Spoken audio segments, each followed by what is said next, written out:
Welcome back, everyone. Storm Team 3 keeping its eye on the tropics and Hurricane Erin. And right now, Scott, I know a lot of surfers think about the Atlantic at this time of year where it really can be a surfer's paradise, Absolutely. but they really need to pay close attention. Yeah, absolutely. The surf you can see picking up here along the North Carolina beaches, and this is just the beginning as Hurricane Erin will get a little bit closer to the Outer Banks and the Virginia coast, staying about 400 miles off of our coast, but already we are seeing some rough surf out there. This is the view along the Savannah River and the Coxborough Island Lighthouse. Winds will be gusting to around 20 to 25 miles per hour for those coastal areas. For us right now, northeasterly at 8 miles per hour at the airport. We can see some white caps forming out there along the Savannah River, so those winds more toward the coast are a little bit stronger already for us. Temperature-wise, because of that northeasterly flow, not too bad. Upper 80s to lower 90s for us, bringing in some slightly drier air, so actually feeling fairly comfortable despite those temps warming into the 90s for us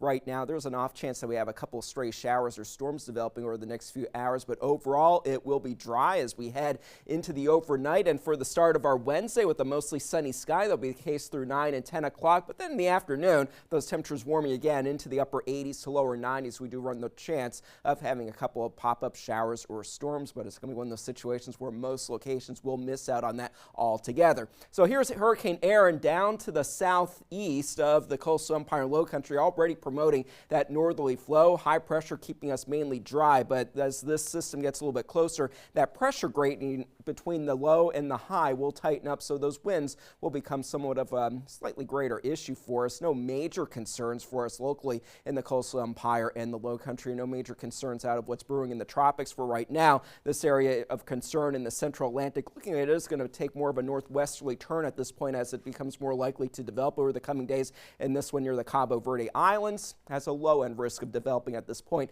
as it does move to the west. So here's the latest infrared satellite imagery on Erin. It is showing signs of some dry air getting ingested on the west side of it, so starting to look a little bit ragged. So it has been weakening. It's down to a Cat 2 with 105 mile per hour sustained wind as of 2 o'clock this afternoon, likely maintaining that Cat 2 status through the day tomorrow. Eventually it will be weakening as it moves south of Nova Scotia and Newfoundland, but it will get very close to the Outer Banks, and for that reason we do have tropical storm warnings in place and tropical storm watches in place for coastal Virginia. So definitely some rough surf and stronger winds expected in that part of the country. But for us locally, high surf advisories are in place through Friday, and that high rip current risk will be with us through the week as well. So definitely not the best weather to head to the beach. And with that slightly onshore flow, a couple of our high tides are going to be running above normal, especially for Wednesday evening, peaking at Fort Pulaski right at minor flood stage, 9.5 feet. And then again, Thursday evening, that tide will be running somewhat high as well. So here we go, Vipercast keeping that